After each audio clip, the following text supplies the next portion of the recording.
woman and I'm feeling like, fuck this shit. And then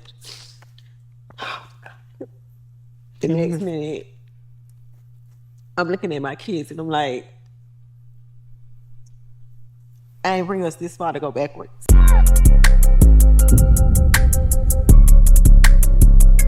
Hey, what's good, y'all? It's your boy Darius. I'm back with y'all another reaction video on the day, man. Look, Young Miami fun to tell it all. You know what I'm saying? I guess she been holding back this whole time. She ain't feel like expressing herself or talking to the world about what's going on with her and Diddy and her whole experience and situation with Diddy, since Diddy is the topic of discussion. You know what I'm saying? Because he the one going through all these court situations and lawsuits and losing brand deals and stuff like that. But since she was the one that was rocking with Dog, she was up under Dog. We ain't got the time. I guess she felt like she had to sit back and be quiet, but I don't know. She probably up under that wing now, so now she want to talk. But let's get into the video. So mentally, like, 1 minute I'm happy, 1 minute I'm sad, crying too. 1 minute I'm feeling like, fuck this shit. And then the next minute, I'm looking at my kids and I'm like, I ain't bring us this far to go backwards. Yeah. I work hard. You get what I'm saying? Like, I put in a lot of time and effort in this shit. I did it real. When I was pregnant alone. And I feel like in life you gotta go through shit to get through shit. Like Usher said that and I was like, wow, that's some real shit. Yeah. And I feel like in life, everybody is going through something. Whether it's a divorce, whether it's a death, whether it's they just lost their job, just anything. And that's what keep me going, because I know that like life not perfect. And we gotta learn from our mistakes, and life is a lesson. Oh yeah, that's real too. I feel like growing up, the people that I thought that would be in my corner, or that are like, when I was going through this shit, nobody called me. Nobody called me to see how I was doing. Like, people was really like, you thought. Yeah. So when it comes to Diddy, I feel like when she said that little part, she talking about JT. But I don't know. I ain't trying to start now. That's just how I feel. Think that you are so heavily involved in everything. Like, everything that comes out about him, like you said, it's automatically, well, what you think? Well, how you feel? What you got to say? Because people feel like I was Diddy's biggest cheerleader and I made him my brand. And I feel like Diddy was on brand for me. I got with Diddy environment to my life. I had him at the office. I was still doing cheerleader. Rich roulette in the split. All right on. Ari slapping my ass. I ain't never think I was bigger than the program. I was still on my City Girl shit. I was still doing remixes. Don't play with it. I was Gucci Mane. Mane. First Impression. I was still working. City Girls was on tour with Jack Harlow. We had At Bad. You know, Diddy came to me with the song. Told JT, let's get on this record. Like, I was still doing City Girls shit. I was heavily involved in the group. I never thought I was bigger than the program. So with Diddy, what was your experience with dating him? Because I feel like in the headlines, it's a lot of just chaos and it's a lot of allegations. And so I think that's what makes people feel like, well, since you were so heavily involved, you were a part of these things, or you were around these things. So what was your experience like, dating him? Well, I met Diddy at Peak Party, and I met him when he was in a love era. And I met Diddy when the world was celebrating him and giving him his flowers while he was alive. Like he was getting the Global Icon Award, the Lifetime Achievement Award, the Key to the City. He had a new album that was coming out. So I was celebrating. It's crazy, because that boy got all these awards and they was honoring his life, and then out of nowhere, like, the whole script flipped. Like, with the world. That's crazy. And I just feel like everybody trying to crucify me for it. Like, you was his biggest advocate, you was his cheerleader, but I was just celebrating when the world was celebrating him. So why am I being crucified, or why am I being separated? Fact. Yeah. When I was dating him, it was love, love, love. The frequency is how we used to laugh, because that's like him saying, it's always, what's up, queen? Yes. So I just feel like, I don't get that though, because I could have sworn like your girl's supposed to be your biggest fan, your biggest cheerleader. They supposed to be the one that supposed to be on the forefront of wanting you to succeed.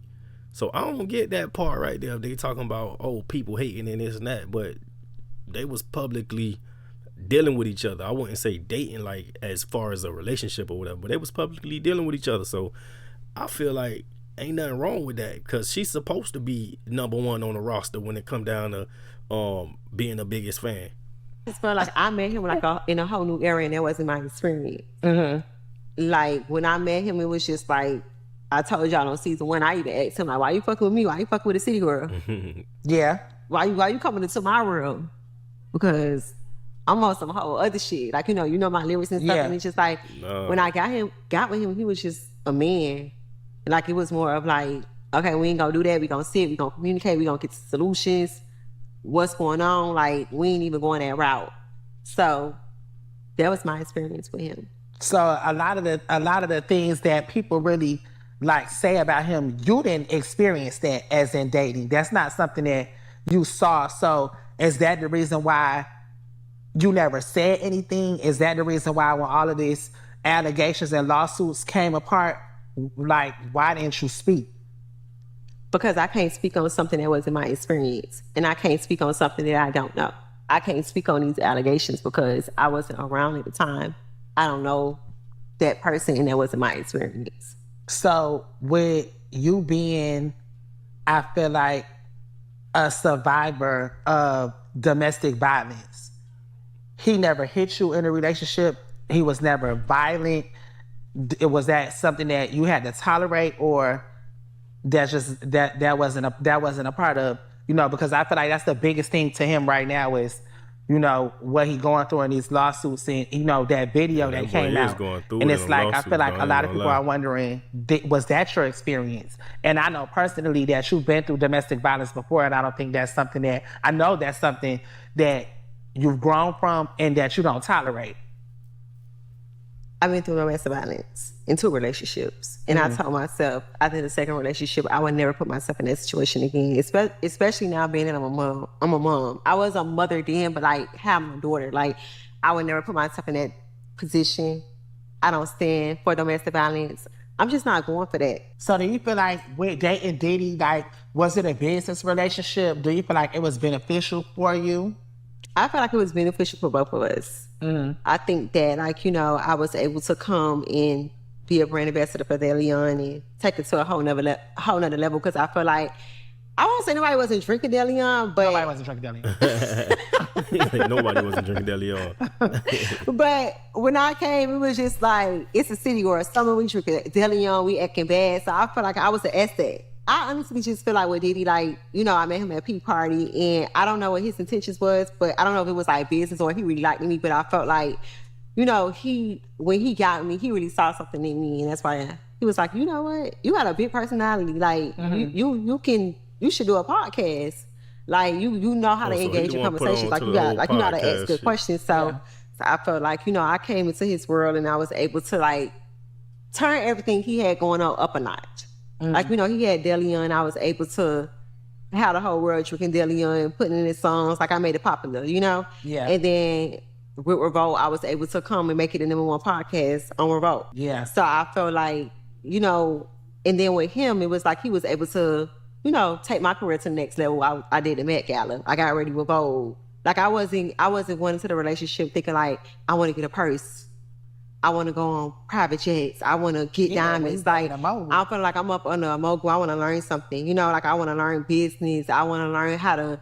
Okay, you got a network. How can I get a network? Or you had a Sean John. How can I make Carisha Please the next Sean John? So I went into that relationship on a more of I want to become a mogul and I want to learn up under.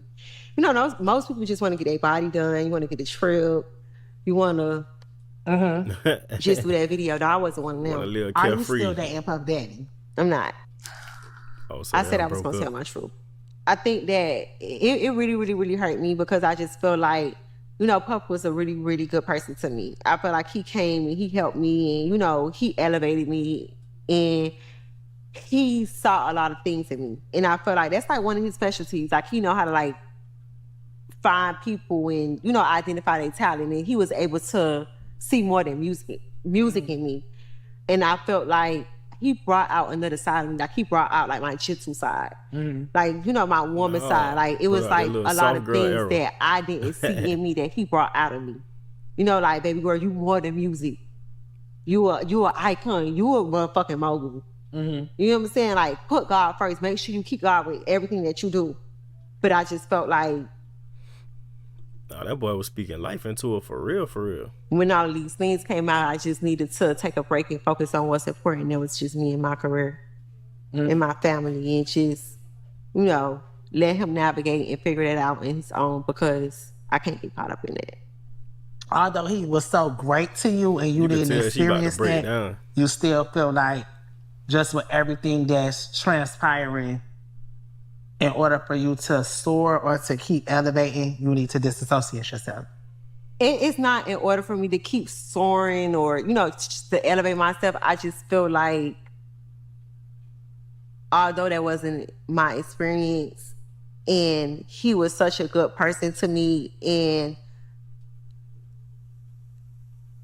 that's what people don't understand about like me and Puff relationship. They was just like, you was so loud, and you made him a part of your brand, and like you just thought that you had something, and it wasn't that. Because I think the same thing with him. Like he didn't expect to fall in love with me, because we did end up falling in love with each other. Oh, not the fall and I just feel like, it's just everything that's going on. Like I don't want to get caught up in that, and I just need a moment to just pour into me. Yeah, I could see that.